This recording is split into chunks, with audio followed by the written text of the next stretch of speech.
La Paz, El Alto, the world's highest metropolis. We drop.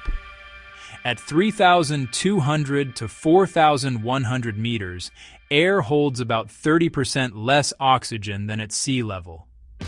Barometric pressure blunts stamina and combustion, yet 2 million residents adapt with measured pace, deeper breaths, and high-altitude physiology.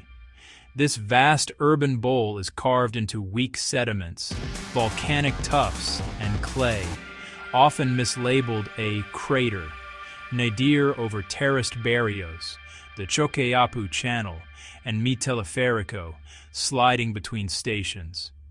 Count them.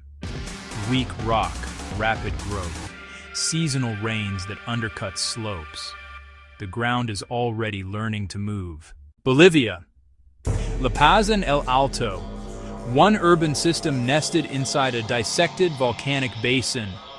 City floor, roughly 3,200 to 3,600 meters. El Alto, 4,000 plus. The substrate is interbedded ash, silts, and clays with volcanic tuffs, materials that weaken and erode rapidly when saturated. In the wet season, short, intense storms concentrate runoff, cutting gullies and loading slopes with poor water. Saturated clays lose shear strength. Small cracks propagate, then slopes begin to move. Rapid urbanization pushes housing onto steep flanks, informal builds, mixed-quality retaining walls, stairways carved into friable ground. Cable cars span canyons by design, chosen to bypass gradients and relieve crushing traffic.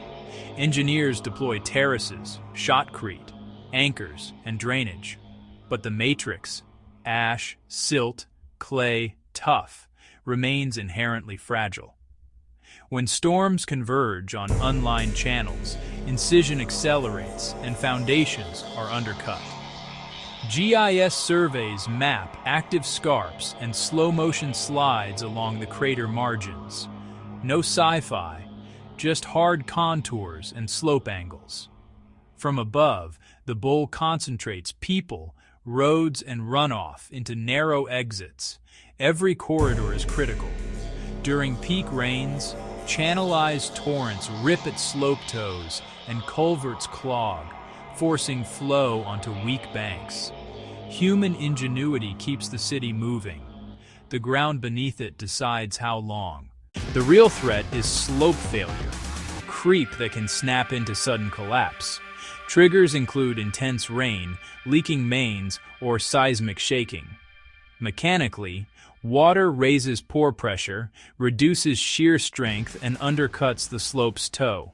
Forensic terrain data confirms a counterintuitive truth. Aerial transit like Mi Teleférico slashes mass movement exposure by avoiding deep road cuts, switchbacks, and heavy embankments that pry open unstable slopes. Cable pylons need pinpoint foundations.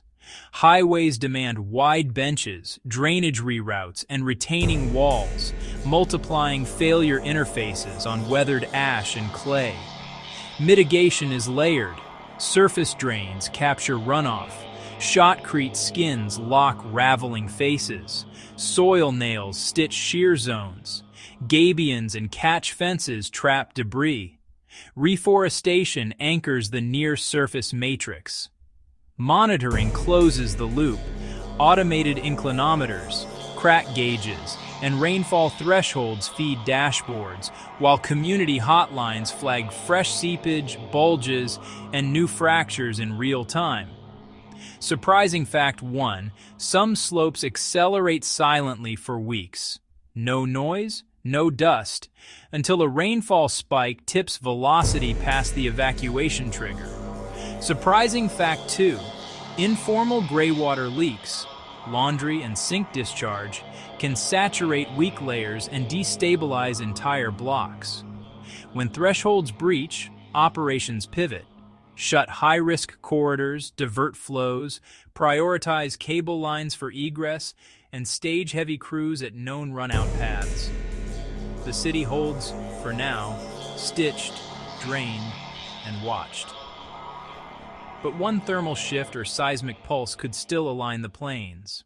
Watch for fresh cracks, doors that start sticking, tilted poles, and new seepage after rain.